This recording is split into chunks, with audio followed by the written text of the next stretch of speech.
ഷാർജയിൽ പുതുതായി തുറന്ന ഗ്ലാസ് ഡോമുകളോട് കൂടിയ മോസ്ക് നിർമ്മിതിയിലെ പ്രത്യേകതകൾ കൊണ്ട് തന്നെ ചുരുങ്ങിയ ദിവസങ്ങൾക്കുള്ളിൽ യുഎയിലുടനീളം വലിയ ശ്രദ്ധ നേടിയിരിക്കുകയാണ്.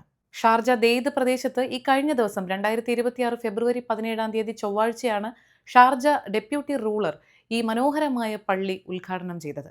20 മീറ്റർ ഡയമീറ്റർ ഉള്ള ഗ്ലാസ് ഡോമും 38 മീറ്റർ ഡയമീറ്റർ ഉള്ള മിനാരവും ഫൗണ്ടെയിൻ കോർട്ട്യാർഡുമൊക്കെ അൽ നാസർ മോസ്കിന്റെ പ്രത്യേകതകളിൽ ചിലത് മാത്രമാണ്. സന്ധ്യാസമയമായി കഴിഞ്ഞാൽ ഈ ഗ്ലാസ് ഡോമിൽ ക്രമീകരിച്ചിരിക്കുന്ന ഹെക്സഗണൽ പാനലുകളിലൂടെ സൂര്യപ്രകാശം പള്ളിക്കകത്തേക്ക് ഇരച്ചു കയറും.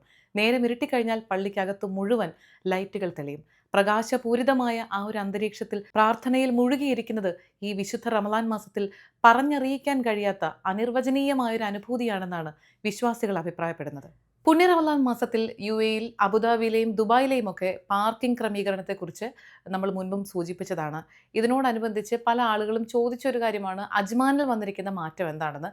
അറിയാത്തവരിലേക്ക് വേണ്ടി ഈ ഒരു കാര്യം വീണ്ടും സൂചിപ്പിക്കുകയാണ്. അജ്മാനിലും റംലാൻ മാസത്തിലെ പാർക്കിംഗ് സമയങ്ങളിൽ ചില ക്രമീകരണങ്ങൾ വരുത്തിയിട്ടുണ്ട്.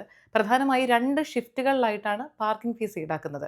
രാവിലെ 9 മണി തൊട്ട് ഉച്ചയ്ക്ക് 1 മണി വരെയും രാത്രി 8 മണി തൊട്ട് പുലർച്ചെ 12 മണി വരെയുമുള്ള സമയത്താണ് പാർക്കിംഗ് ഫീസ് നൽകേണ്ടത്. വെള്ളിയാഴ്ചകളിൽ ഫ്രീ പാർക്കിംഗ് ആണ്. പൊതു അവധി ദിവസങ്ങളിലും പാർക്കിംഗ് ഫീസ് നൽകേണ്ടതില്ല. ദുബായ് വാർത്ത തികച്ചും ലോക്കൽ. 2026 ഫെബ്രുവരി 20 വെള്ളിയാഴ്ച.